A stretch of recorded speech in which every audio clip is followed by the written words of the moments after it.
We've been working on this since the closure, since the government shutdown started. We started working on the possibility the week before, of course, before the 1st of October.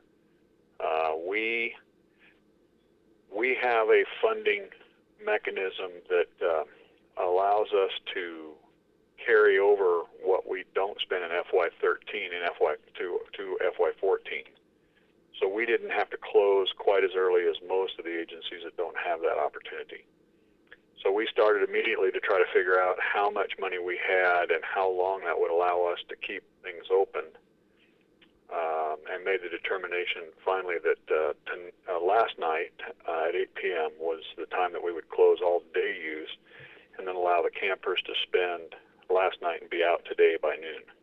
You know, being a federal office or a federal facility that does have a fee structure, the federal government will lose a little bit of money in the reservations that are canceled and the day use that doesn't come in.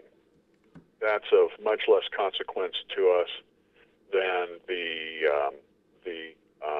related economic benefit loss to the local community around us.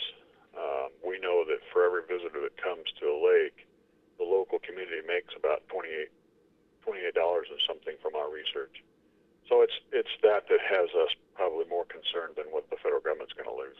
True miracles are the dedicated people whose care and commitment to service excellence make a difference in the lives of Martinsville, Henry County residents and in our neighboring communities, one patient at a time.